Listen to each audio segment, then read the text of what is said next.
We are back in Riverside Park in Lynchburg, Virginia. This is the hull of the packet boat Marshall. This was the boat that took the body of Stonewall Jackson and Elisha Franklin Paxton back to Lexington, Virginia. This was the last leg of the funeral procession, so to speak. He was on display at Richmond, the capital.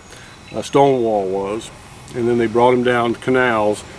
They took him by locomotive most of the way, but the last leg of the journey was made on a packet boat. All we have left here is the hull. The boat itself is long gone. We're going to go on up there.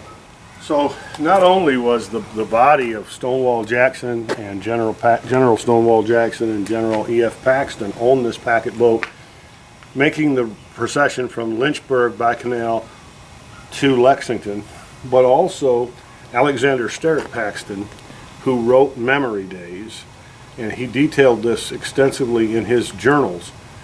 He was on this boat accompanying the bodies back to Lexington.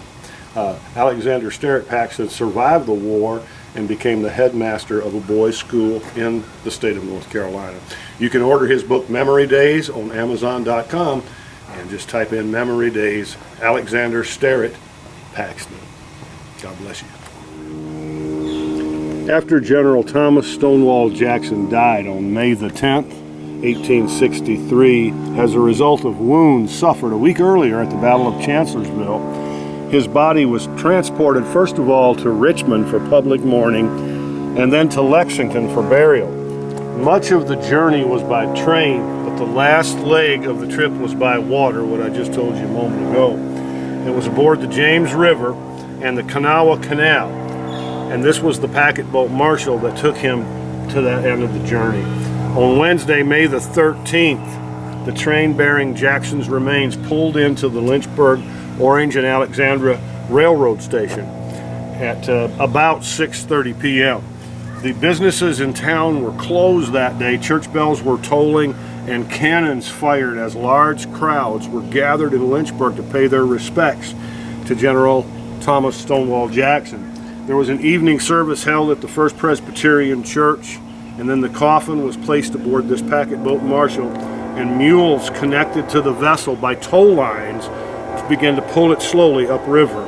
The boat also carried on it Jackson's widow, Anna, and as I said before, Brigadier General E.F. Paxton, which was my third great uncle. He also was killed at Chancellorsville outright.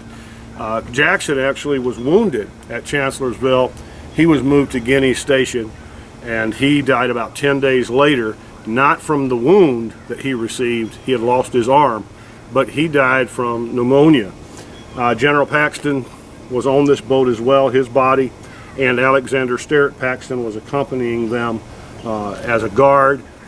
They began to tow it upriver through mules, and the next morning they reached Lexington. So on Friday, May the 15th, Stonewall Jackson was actually laid to rest there in the Memorial Cemetery in Lexington, Virginia. The packet boat Marshall was damaged in Lexington in June of 1864 during Union General David Hunter's raid. It was repaired the very next year, continued in service until 1880 when the Canal Company went out of business and the old towpath became what is now a railroad bed.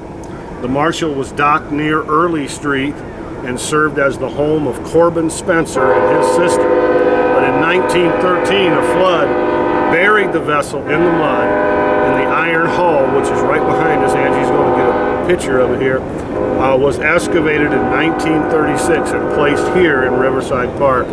In 2006, the Lynchburg Historical Foundation restored the hull and placed it in this protective structure. You know, it's behind some bars here to where people can't just ruin it, touch it, and take parts of it and all that. So this is basically an abbreviated story of the packet boat Marshall.